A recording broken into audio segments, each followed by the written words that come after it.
Wala gid ako klase sa Miyerkules. Actually kusog pa yung ulan. Pero gani ha sa mga activity sa PE and Health. Nalingaw kay ko kay kana ang nasa activity to identify healthy and unhealthy habits. So na ako sa estudyante nga ang iyang healthy habits okay pa.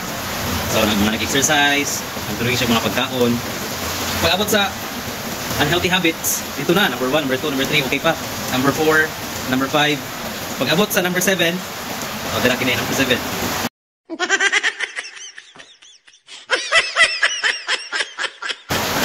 Mas walang tako pasok ko. Nga, gabugal-bugal pa ka ni mata. Pero ako po na-internalize nga, sakto po, di ba? Unhealthy magiging po. Nakatawa ko mga, seryoso gito sa answer. So sakto po, na unhealthy magiging po. Ang mukhaan kagpuan. Balang, nalingaw lang ko nga, ano ba?